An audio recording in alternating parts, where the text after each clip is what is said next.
వినాయక చవితి భారతీయుల పండుగలలో అతి ముఖ్యమైనది. పార్వతీ పరమేశ్వరుల కుమారుడైన వినాయకుడి పుట్టినరోజుని వినాయక చవితిగా మనం జరుపుకుంటాం.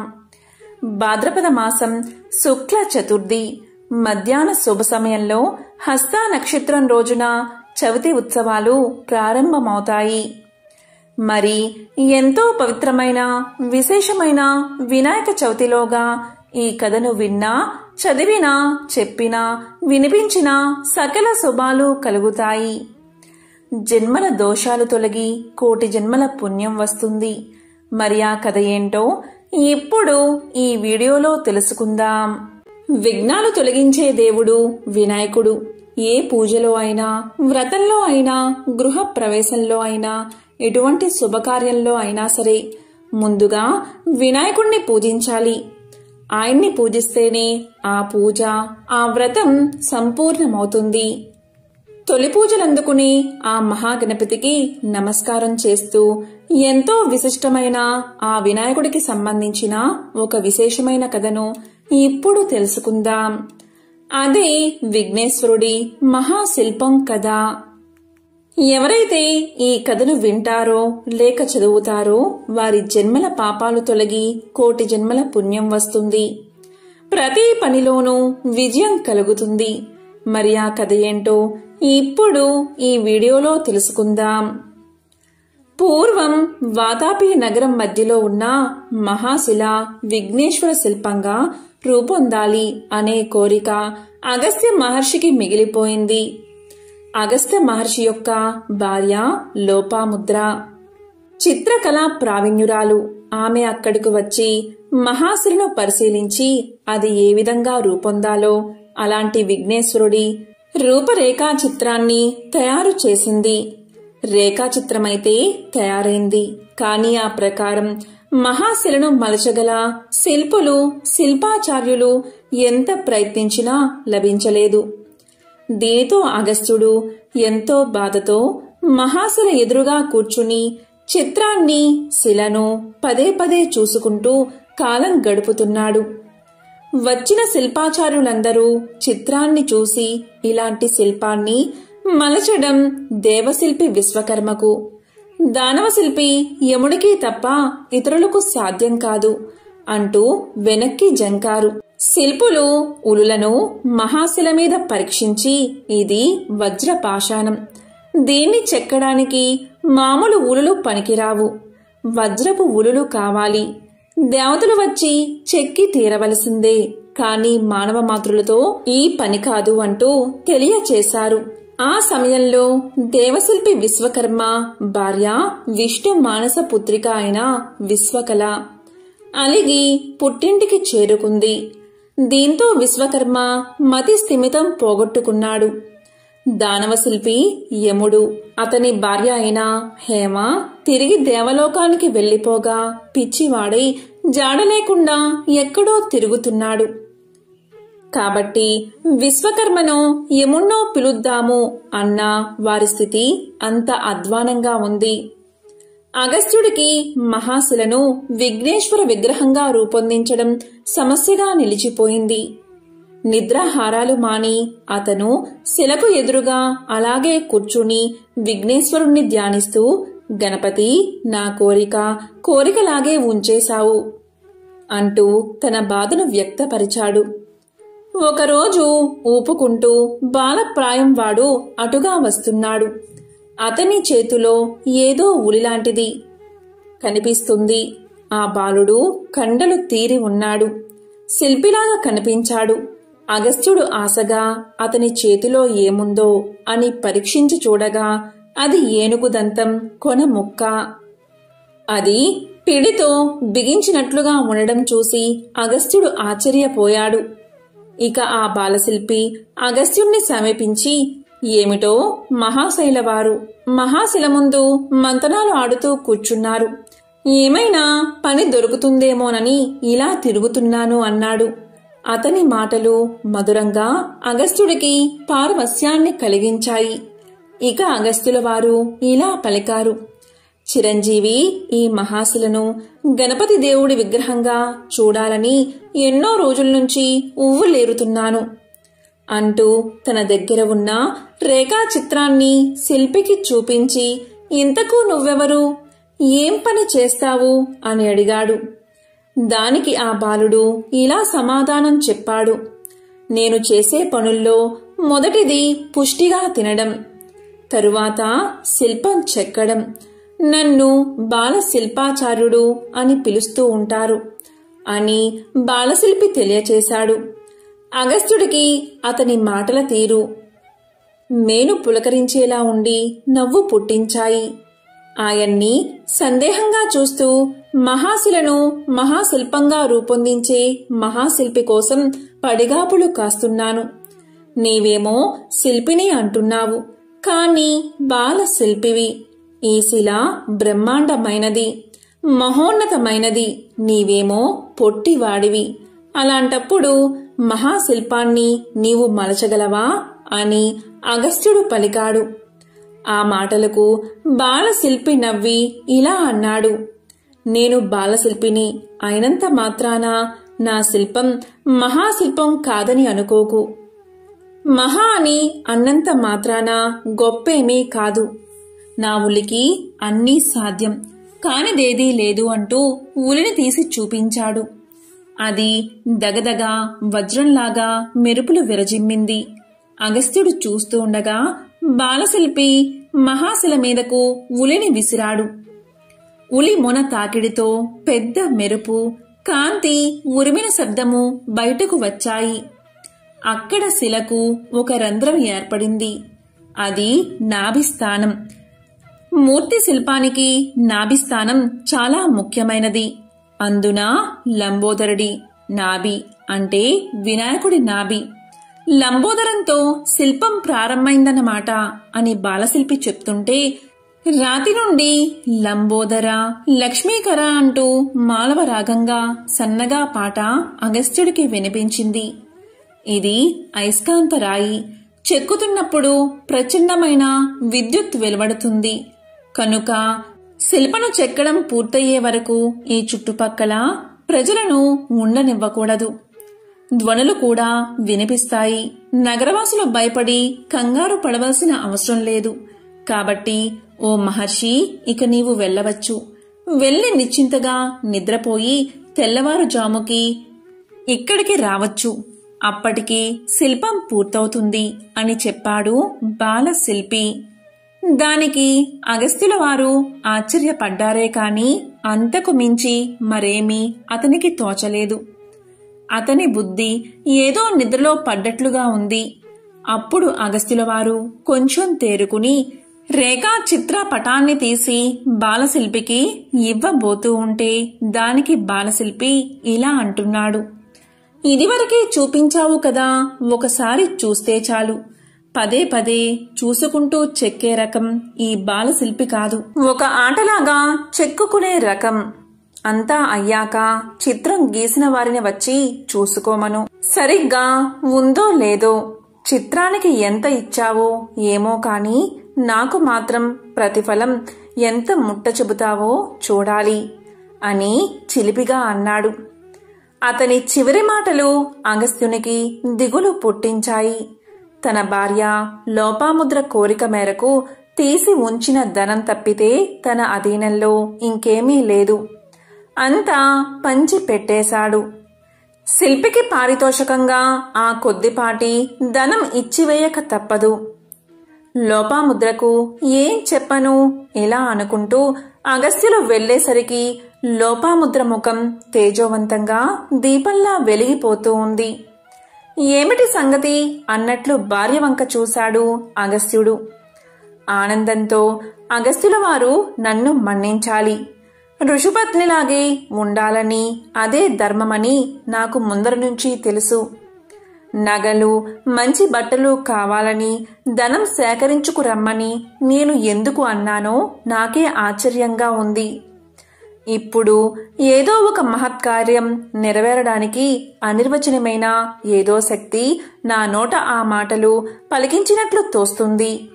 నాకు ఏ పట్టుచీరలు వద్దు, ఏ ధనము వద్దు, ఏ ఆభరణాలు వద్దు. నాలో తాత్కాలికంగా ప్రవేశించిన అజ్ఞానం ఇప్పుడిప్పుడే తొలగిపోతుంది అని పలికింది లోపాముద్ర. ఆమె మాటలకు అగస్త్యుడు లోలోపల సంతోషించాడు.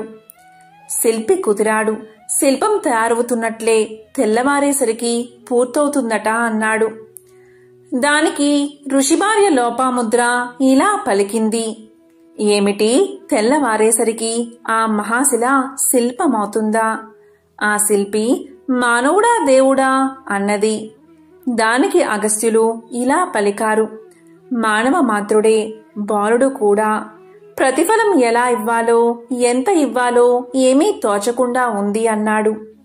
దానికి లోపాముద్ర ఇలా పలికింది, నా నిమిత్తంగా తీసి ఉంచిన ధనం ఉంది కదా, అది చాలదా అని పలికింది. దానికి అగస్త్యుల వారు ఇలా అన్నారు, తెల్లవారాక ఏదో ఒక విధంగా సరిపెట్టవచ్చులే అన్నారు. అప్పుడు లోపాముద్ర ఇలా పలికింది, రేపు భాద్రపద శుద్ధ చతుర్థి, వినాయక చవితి రోజు.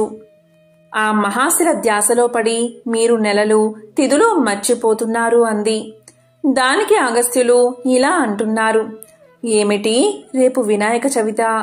విఘ్నేశ్వర శిల్పం తయారవ్వడం చిత్రంగా ఉందే అంటూ అగస్త్యుల వారు ఆశ్చర్యపడుతూ ఉంటే లోపాముద్ర ఇలా అంటుంది, ఆ శిల్పి బాలుడు కాదు, మానవ మాతృడు కూడా కాదు అంది. భార్య మాటల్లో ఏదో అద్భుత సత్యం ఉంది అనిపించింది అగస్త్యుల వారికి. చాలా రాత్రి గడిచింది. నిద్ర పట్టలేదు. ఉత్సాహం పెరిగింది. ఏం జరుగుతుందో చూడాలని అగస్త్యుల వారు బయలుదేరారు. అగస్త్యుల వారు మహాశిల దగ్గరికి చేరేసరికి అక్కడ కనిపించిన దృశ్యాన్ని చూసి ఆశ్చర్యపోయారు. అలాగే చతికిల పడిపోయారు. కొన్ని వందల ఉలులు శిల్పాన్ని వాటంతట అవే చెక్కుతున్నాయి. రంగురంగుల విద్యుత్ కాంతులు మిరమిట్లు గొలుపుతున్నాయి. కనకనమని శబ్దం, నూరుమంటూ శబ్దం వెలువడుతుంది. ఉలులన్నీ ఏనుగు దంతం కొన మొక్కల్లాగా వజ్రాల్లాగా మెరిసిపోతూ ఉన్నాయి. అది స్వప్నమో నిజమో తెలియక విభ్రాంతిలో మైకం కమ్మి అగస్త్యుల వారు అలాగే సొమ్మసిల్లి నిద్రలోకి జారుకున్నారు. అలా నిద్రపోయిన ఋషి కళ్ళు తెరిచేసరికి ఎదురుగా తట్టి లేపుతున్న బాలశిల్పి కనిపించాడు. తూర్పు తెల్లవారుతున్నది. బాలశిల్పి ఇలా అంటున్నాడు, ఏమిటి మహర్షి ఇక్కడ ఇలా నిద్రపోతూ ఉన్నావు? యోగ విద్యా పారంగతుడైన నీవు ఈ కలల నిద్ర ఏమిటి? శిల్పం పూర్తయింది. చిత్రం గీసిన వారిని వచ్చి చూసుకోమను. చిత్రించిందంతా సరిగ్గా శిల్పం రూపం పొందిందో లేదో అని బాలశిల్పి అంటూ ఉండగా పల్లెన్నిండా కుడుములు, జలము, పూలు పట్టుకుని లోపాముద్ర అక్కడికి చేరుకుంది.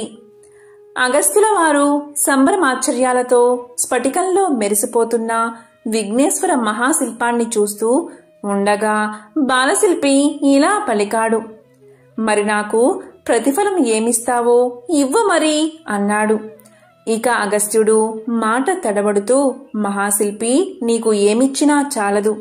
అయినా చంద్రుడికో నూలు పోగు అన్నట్లు కొద్దిపాటి ధనం తీసి ఉంచాను, తెస్తాను అన్నాడు. ఇక బాలశిల్పి ఇలా పలికాడు, సరే ఇంతకు రేఖా చిత్ర రచన చేసినందుకు ఎంత ఇచ్చావో చెప్పు. శిల్పం చెక్కడం శ్రమ మాత్రమే, కానీ శిల్పాకృతి అంతా మూలమైన ఆ రేఖా చిత్రానిది. చిత్రాన్ని గీయడం ఊహా సంపన్నమైన మేధస్సుతో కూడిన కళ అన్నాడు. దానికి అగస్త్యుల వారు, అయ్యా బాలశిల్పి, చిత్రాన్ని చిత్రీకరించింది మరెవరో కాదు, నా భార్యే లోపాముద్ర అన్నట్లుగా ఆమె వంక చూశాడు. ఇక లోపాముద్ర ఏదో తన్మయ అవస్థలో మునిగిపోయి ఉంది.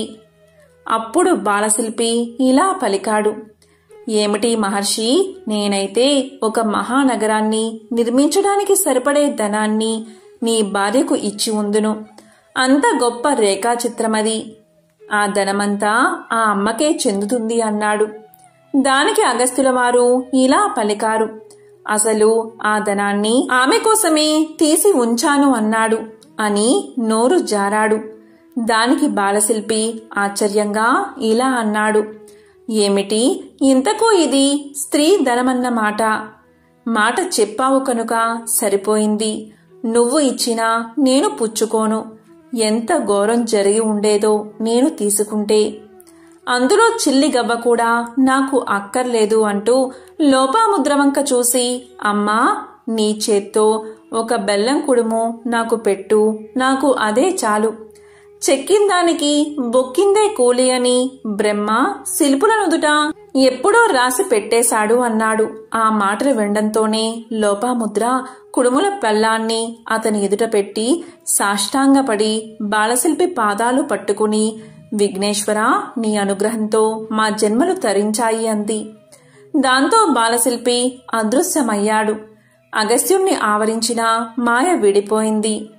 విఘ్నేశ్వర మహాశిల్పం ముందు ప్రణమిల్లి, విఘ్నేశ్వరా, నేను ఎంతో గొప్ప యోగాబలం కలవాడిని అని, తపస్సాలిని అని గర్వపడుతూ ఉండేవాడిని.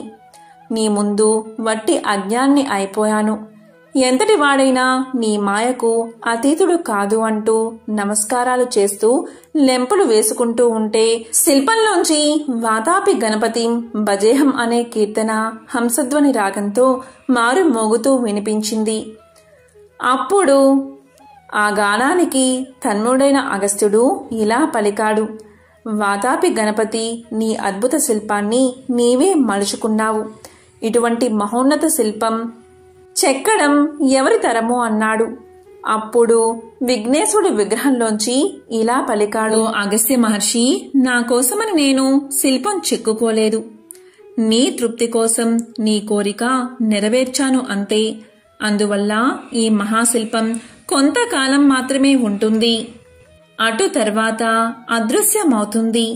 ద్వాపరంలో ధర్మరాజు అశ్వమేధ యాగం సందర్భంలో ఇదే స్థానంలో మరొక పెద్ద విగ్రహాన్ని ప్రతిష్ఠింపచేస్తాడు అంటూ విఘ్నేశ్వరుడి మాటలు వినిపించాయి.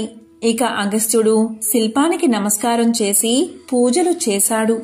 కాబట్టి ఎవరైతే ఈ కథను వింటారో లేక చెప్తారో వారి జన్మల పాపాలు పోయి కోటి జన్మల మహాపుణ్యం వస్తుంది. హిందూ సాంప్రదాయంలో ఏ శుభకార్యం మొదలుపెట్టినా ముందు గణనాథుణ్ణి పూజించిన తర్వాతే మిగతా కార్యక్రమం మొదలు పెట్టాలి. ఏ పూజ కాని, వ్రతం కాని, ఏ శుభకార్యం కాని ప్రారంభించే ముందు పసుపు విఘ్నేశ్వరుణ్ణి పూజించాలి. ఒకసారి సూత మహాముని సౌనకాది మహామునులకు విఘ్నేశ్వరుని కథను ఇలా చెప్పసాగాడు. పూర్వం గజరూపం కల రాక్షసుడొకడు పరమశివుని కొరకు ఘోరమైన తపస్సు చేశాడు. అతని తపస్సుకు మెచ్చి భక్త సులభుడైన పరమేశ్వరుడు ప్రత్యక్షమై, భక్త, నీ కోరికేమి అని అడగగా ఆ రాక్షసుడు, స్వామి, నీవు ఎల్లప్పుడూ నా ఉదరమందే నివసించాలి అని కోరాడు. శివుడు అతని కోరికను మన్నించి గజాసురుని కడుపులో ప్రవేశించి నివసించసాగాడు. కొద్ది రోజులకు పార్వతీదేవికి ఈ విషయం తెలిసి చాలా విచారించి మహావిష్ణువును ప్రార్థించింది. ఓ దేవదేవా, జగన్నాథ, ఇంతకు ముందు కూడా మీరే నా భర్తను యుక్తితో భస్మాసురుని బారి నుండి కాపాడారు. ఇప్పుడు కూడా మీరే ఏదైనా ఉపాయంతో మహాశివుణ్ణి కాపాడవలసింది అని వేడుకుంది. శ్రీహరి ఆమెకు ధైర్యం చెప్పి పంపించి వేశాడు. శ్రీహరి గంగిరెద్దు మేళమే సరైన ఉపాయంగా తలచి నందీశ్వరుని గంగిరెద్దుగా, బ్రహ్మాది దేవతలను వివిధ వాయిద్యకారులుగా మార్చి గజాసురుని పురానికి వెళ్లి సన్నాయి వాయిస్తూ నందిని ఆడించారు. దానికి తన్మయుడైన గజాసురుడు, మీకేం కావాలో కోరుకోండి అనగా విష్ణుమూర్తి, ఇది మహిమగల నందీశ్వరుడు శివుణ్ణి వెతుక్కుంటూ వచ్చింది కాబట్టి నీ దగ్గర ఉన్న శివుణ్ణి ఇచ్చేయనడిగాడు. వెంటనే ఆ కోరిక కోరిందెవరో కాదు, సాక్షాత్తు శ్రీ మహావిష్ణువే అని గజాసురుడు గ్రహించాడు. తనకిక మరణం తథ్యమని గ్రహించి శివునితో నా శిరస్సును లోకమంతా ఆరాధించబడేటట్లుగా అనుగ్రహించి నా చర్మం నీ వస్త్రంగా ధరించమని వేడుకున్నాడు గజాసురుడు. శివుడు అభయమిచ్చిన తర్వాత విష్ణుమూర్తి నందికి సైగ చేయగా నంది తన కొమ్ములతో గజాసురుణ్ణి చీల్చి చంపాడు. బయటకు వచ్చిన శివుడు శ్రీహరిని స్తుతించాడు. అప్పుడు విష్ణుమూర్తి ఇలా అపాత్ర దానం చేయకూడదు. దుష్టులకి ఇలాంటి వరాలిస్తే పాముకి పాలు పోసి పెంచినట్లవుతుంది అని చెప్పి అంతర్ధానమయ్యాడు.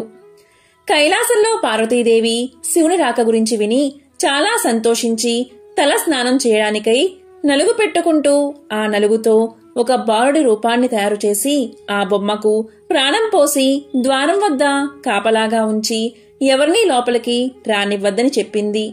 ఆ బాలుడు సాక్షాత్తు పరమేశ్వరుణ్ణి ఎదుర్కొని తల్లి ఆనతి నెరవేర్చాడు. ఆ ధిక్కారానికి కోపం వచ్చిన పరమశివుడు అతన్ని శిరచ్ఛేదం గావించి లోపలికి వెళ్లాడు. అప్పటికే పార్వతీదేవి స్నానం ముగించి చక్కగా అలంకరించుకుని పతిదేవుని రాకకై ఎదురు చూస్తూ ఉంది. శివునికి ఎదురెళ్లి ప్రియ సంభాషణలు చేస్తూ ఉండగా ద్వారం దగ్గర ఉన్న బాలుడి విషయం చెప్పింది. అప్పుడు శివుడు తను చేసిన పనికి ఎంతో దుఃఖించాడు. వెనువెంటనే గజాసురుని శిరస్సును తీసుకువచ్చి ఆ బాలుడికి అతికించి తిరిగి బతికించాడు. అందువల్ల గజాననుడుగా పేరు పొందాడు విఘ్నేశ్వరుడు. అతని వాహనం అనింద్యుడు అనే ఎలుక. గజాననుడు తల్లిదండ్రులను భక్తి శ్రద్ధలతో కొలిచేవాడు. కొన్నాళ్లకు పార్వతీ పరమేశ్వరులకు కుమారస్వామి పుట్టాడు. అతని వాహనం నెమలి.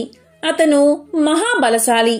ఒకరోజు దేవతలు మునులు పరమేశ్వరుని దగ్గరకు వెళ్లి మాకు ఏ పని చేసినా విఘ్నం రాకుండా కొలుచుకోవడానికి వీలుగా ఒక దేవుణ్ణి కనికరించమని కోరారు. ఆ పదవికి గజాననుడు కుమారస్వామి ఇద్దరూ పోటీ పడ్డారు. ఆ సమస్య పరిష్కరించడానికై శివుడు మీలో ఎవరైతే ముల్లోకాలలోని అన్ని పుణ్యనదుల్లో స్నానం చేసి ఎవరైతే ముందు వస్తారో వాళ్లే ఈ పదవికి అర్హులు అన్నాడు. దానికి అంగీకరించిన కుమారస్వామి వెంటనే తన నెమలి వాహనమెక్కి వెళ్లిపోయాడు. గజాననుడు మాత్రం చిన్నబోయిన ముఖంతో తండ్రి, నా బలాబలాలు తెలిసి మీరిలాంటి షరతు విధించడం సబబేనా? నేను మీ పాద సేవకుణ్ణి కదా, నా మీద దయతలచి ఏదైనా తరుణోపాయం చెప్పండి అని కోరాడు. అంతట శివుడు దయతో ఈ మంత్రం చెప్పాడు. సక్రున్ నారాయణే త్యుక్త్వా పుమాన్ కల్పశతత్రయం గంగాది సర్వతీర్థేషు స్నాతో భవతి పుత్రక. కుమారా, ఇది నారాయణ మంత్రం. ఇది ఒకసారి జపిస్తే 300 కల్పాలు పుణ్యనదుల్లో స్నానం చేసినట్లవుతుంది. షరతు విధించింది తండ్రే, తరుణోపాయం చూపించింది తండ్రే కాబట్టి ఇంకా తాను గెలవగలనో లేదో కుమారస్వామి తిరుగుతూ ఉంటే నేను ఇక్కడే ఉండి ఎలా గెలుస్తాను అని సందేహించకుండా ఆ మంత్రం మీద భక్తి శ్రద్ధలతో జపిస్తూ 3 సార్లు తల్లిదండ్రులకు ప్రదక్షిణ చేసి కైలాసంలోనే ఉండిపోయాడు గజాననుడు. అక్కడ కుమారస్వామికి 3,50,00,000 నదుల్లో ఏ నదికెళ్లినా అప్పటికే గజాననుడు ఆ నదిలో స్నానం చేసి తనకెదురుగా వస్తున్నట్లు కనిపించేవాడు. అన్ని నదులు తిరిగి కైలాసానికి వచ్చేసరికి అన్నగారు తండ్రి పక్కనే ఉన్నాడు. తన అహంకారానికి కుమారస్వామి ఎంతో చింతించి, తండ్రి, అన్నగారి మహిమ తెలియక ఏదో అన్నాను, నన్ను క్షమించి అన్నకు ఆధిపత్యం ఇవ్వండి అన్నాడు కుమారస్వామి. ఈ విధంగా భాద్రపద శుద్ధ చవితి రోజు గజాననుడు విఘ్నేశ్వరుడు అయ్యాడు. ఆ రోజు అన్ని దేశాలలోని భక్తులందరూ విఘ్నేశ్వరుడికి అనేక రకాలైన పిండి వంటలు, కుడుములు, టెంకాయలు, పాలు, తేనె, అరటిపళ్ళు, పానకం, వడపప్పు సమర్పిస్తారు. ఒకసారి విఘ్నేశ్వరుడు ఈ భాద్రపద చవితి రోజు తనకు సమర్పించిన నైవేద్యాలను తిని తన వాహనమెక్కి తాను తిన్న ఆహార పదార్థాలు చాలా ఎక్కువ అవడం వల్ల భుక్తాయాసంతో చీకటి పడే వేళకు కైలాసం చేరుకున్నాడు. ఎప్పటిలాగా తల్లిదండ్రులకు వంగి నమస్కారం చెయ్యబోతే తన వల్ల కాలేదు. చేతులసలు నేల కానితేనా, పొట్ట వంగితేనా, ఆ విధంగా విఘ్నేశ్వరుడు అవస్థ పడుతూ ఉంటే శివుని శిరస్సుపై ఉన్న చంద్రుడు పకపకా నవ్వాడు. చంద్రుని చూపు సోకి వినాయకుని పొట్ట పగిలి కుడుములన్నీ దొర్లుకుంటూ బయటకు వచ్చాయి. పార్వతీదేవి దుఃఖిస్తూ చంద్రుణ్ణి ఈ విధంగా శపించింది. ఓరి పాపాత్ముడా, నీ చూపు తగిలి నా కొడుకు మరణించాడు, అందుకని నిన్ను చూసిన వాళ్ళు పాపాత్ములై నీలాప నిందలు పొందుతారు అని. ఆ సమయంలోనే సప్త ఋషులు యజ్ఞం చేస్తూ తమ భార్యలతో అగ్నికి ప్రదక్షిణాలు చేస్తున్నారు. అగ్నిదేవుడు ఆ ఋషి పత్నులను చూసి మోహించాడు. కాని ఋషుల శాపాలకు భయపడ్డాడు.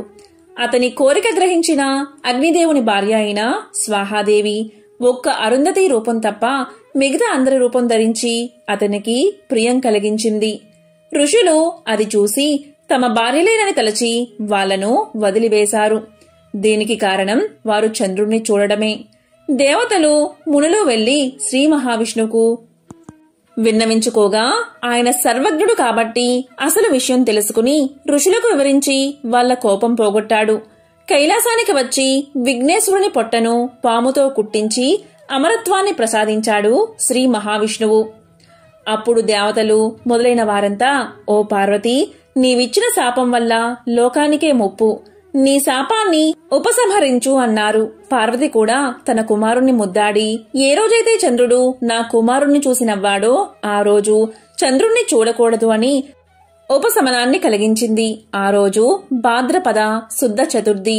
ఈ రోజు చంద్రుణ్ణి చూడకుండా అందరూ జాగ్రత్తగా ఉన్నారు. ఈ విధంగా కొన్నాళ్లు జరిగింది. ద్వాపర యుగంలో ద్వారకలో ఉన్న కృష్ణుడి దగ్గరకు నారదుడు వచ్చి ఆ కబురు ఈ కబురు చెప్పి చంద్రుడి మీద శాపం విషయం కూడా చెప్పాడు. ఆ శాపం పొందిన వినాయక చవితి ఈ రోజే కాబట్టి నేను తొందరగా వెళ్ళాలి అనేసి స్వర్గానికి వెళ్లిపోయాడు నారదుడు. కృష్ణుడు కూడా ప్రజలందరికీ చంద్రుణ్ణి చూడవద్దని చాటింపు వేయించాడు. అతనికి పాలంటే ప్రీతి కదా, తనే స్వయంగా పాలు పితుకుదామని ఆకాశం కేసి చూడకుండా ఆవు దగ్గరికెళ్లి పాలు పితుకుతూ ఉంటే పాలలో చంద్రబింబం కనిపించింది. హతవిధి, నేనేమి నీలాపనిందలు పడాలో కదా అనుకున్నాడు శ్రీకృష్ణుడు. కొన్నాళ్లకు సత్రాజిత్తు శ్రీకృష్ణుడి దగ్గరకు వచ్చాడు. అతని దగ్గర స్యమంతక మణి ఉంది. అది సూర్యవరం వల్ల పొందాడు అతను. శ్రీకృష్ణుడు అది చూసి ముచ్చటపడి తనకిమ్మని అడిగాడు. అది రోజుకు 8 బారుగులు బంగారాన్ని ఇస్తుంది. అలాంటిది ఏ మూర్ఖుడు కూడా వదులుకోడు అన్నాడు సత్రాజిత్తు. దాంతో శ్రీకృష్ణుడు ఊరుకున్నాడు. ఒకరోజు సత్రాజిత్తు తమ్ముడు ప్రసేనుడు ఆ మణిని కంఠంలో ధరించి వేటాడడానికి అడవికి వెళ్లాడు. అక్కడ ఒక సింహం ఆ మణిని చూసి మాంసమనుకుని అతన్ని చంపి మణిని తీసుకుని పోతూ ఉండగా జాంబవంతుడు అనే ఒక బల్లూకం సింహాన్ని చంపి మణిని తన గుహకు తీసుకుపోయి తన కూతురికి ఆట వస్తువుగా ఇచ్చాడు.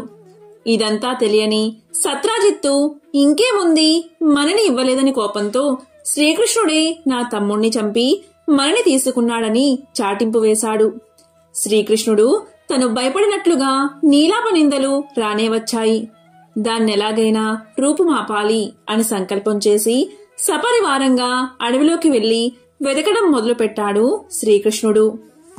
అక్కడ ప్రసేనుడి శవం, సింహం అడుగుజాడలు, గుహ వైపుకు బల్లుకు అడుగుజాడలు కనిపించాయి కృష్ణుడికి. ఆ దారి వెంటపోయి గుహలోకి వెళ్లి ఉయ్యాలకు కట్టి ఉన్న మణిని తీసుకుని వస్తూ ఉంటే ఎవరో వింత మనిషి వచ్చాడని జాంబవంతి కేకలు వేసింది. అది విన్న జాంబవంతుడు కోపంగా శ్రీహరి మీదకి యుద్ధానికి దిగాడు. వాళ్ళిద్దరి మధ్య 28 రోజులు రాత్రింబగళ్ళు హోరాహోరి యుద్ధం జరిగింది. రాను రాను జాంబవంతుడు క్షీణించడం మొదలుపెట్టాడు. అప్పుడతడు తనతో యుద్ధం చేస్తుంది ఎవరో కాదు, త్రేతాయుగంలో రావణాసురుని సంహరించిన శ్రీరామచంద్రుడే అని గ్రహించాడు. వెంటనే చేతులు జోడించి, దేవాదిదేవా, ఆర్తజన రక్ష, నిన్ను త్రేతాయుగంలో భక్తజన పాలకులైన శ్రీరామచంద్రునిగా గుర్తించాను. ఆ జన్మలో నీవు నా మీద అభిమానంతో కోరిక కోరుకోమంటే నేను తెలివి తక్కువగా నీతో యుద్ధం చేయాలని కోరుకున్నాను. నీవు ముందు ముందు తీరుతుంది అన్నావు. అప్పట్నుంచి నీ నామస్మరణ చేస్తూ నీకోసం ఎన్నో యుగాలుగా ఎదురు చూస్తున్నాను. నా ఇంటికి వచ్చి నా కోరిక నెరవేర్చావు. ధన్యుణ్ణి స్వామి. నాలో శక్తి క్షీణిస్తుంది, జీవితేచ్ఛ నశిస్తుంది. నా అపచారం మన్నించి నన్ను కాపాడు. నీవే తప్ప ఇతరులను నేను ఎరగను అని పరిపరి విధాలా ప్రార్థించాడు జాంబవంతుడు. శ్రీకృష్ణుడి దయతో జాంబవంతుడి శరీరమంతా తన చేత్తో నిమిరి, జాంబవంత, స్యమంతకమణిని అపహరించాలన్న నింద నా మీదకు వచ్చింది. దాన్ని రూపుమాపడానికే వచ్చాను. నువ్వు ఆ మణిని ఇస్తే నేను వెళ్లి వస్తాను అన్నాడు. జాంబవంతుడు సంతోషంగా మణిని తన కూతురు అయిన జాంబవంతిని కూడా కానుకగా ఇచ్చాడు. తనతో వచ్చిన తన బంధుమిత్ర సైన్యంతో శమంతకమణితో జాంబవంతితో సత్రాజిత్తు దగ్గరకు వెళ్లి అందరి సమక్షంలో జరిగింది వివరించాడు శ్రీకృష్ణుడు. సత్రాజిత్తు పశ్చాత్తాపం చెంది లేనిపోని నిందలు వేసినందుకు క్షమాపణ కోరాడు. ఆ పాప పరిహారంగా తన కుమార్తె అయిన సత్యభామని భార్యగా స్వీకరించమని ఆ మణిని కూడా కానుకగా ఇచ్చాడు. శ్రీకృష్ణుడు సత్యభామను స్వీకరించి మణిని మృదువుగా తిరస్కరించాడు. ఒక శుభముహూర్తాన శ్రీకృష్ణుడు సత్యభామని జాంబవంతిని పెళ్లి చేసుకున్నాడు. దానికి వచ్చిన దేవాది దేవతలు ఋషులు శ్రీకృష్ణుడితో, స్వామి, మీరు సమర్థులు కనుక నీలాపనిందలను తొలగించుకోగలిగారు. మా వంటి అల్పుల మాటేమిటి అన్నారు. శ్రీహరి వారి యందు దయతలచి భాద్రపద శుద్ధ చవితి రోజు ప్రమావదసాన చంద్రదర్శనమైన ఆ రోజు పొద్దున్న గణపతిని యథావిధిగా పూజించి శమంతకమణి కథను విని పూజాక్షితలు తలమీద వేసుకుంటే ఎటువంటి అపనిందలు పొందరుగాక అని ఆనతినిచ్చాడు. దాంతో దేవతలు మునులు ఎంతో సంతోషించారు. కాబట్టి మునులారా, అప్పట్నుంచి ప్రతి సంవత్సరం భాద్రపద శుద్ధ చవితి రోజు దేవతలు, మహర్షులు, మనుషులు అందరూ తమ తమ శక్తి కొద్దీ గణపతిని పూజించి తమ తమ కోరికలను నెరవేర్చుకుంటూ సుఖంగా ఉన్నారు అని సూతముని సౌనకాదిములతో చెప్పారు. ఎంతో పవిత్రమైన విశేషమైన ఈ కథను వినాయక చవితిలోగా ఎవరైతే చదువుతారో, లేక చెప్తారో, లేక వింటారో, లేక వినిపిస్తారో అలాంటి వారి సకల పాపాలు తొలగిపోతాయి. ప్రతి పనిలోనూ విజయం కలుగుతుంది. ఆ వినాయకుడి యొక్క అనుగ్రహం తప్పకుండా మీకు ఉంటుంది. ఓం విఘ్నేశ్వరాయ నమః.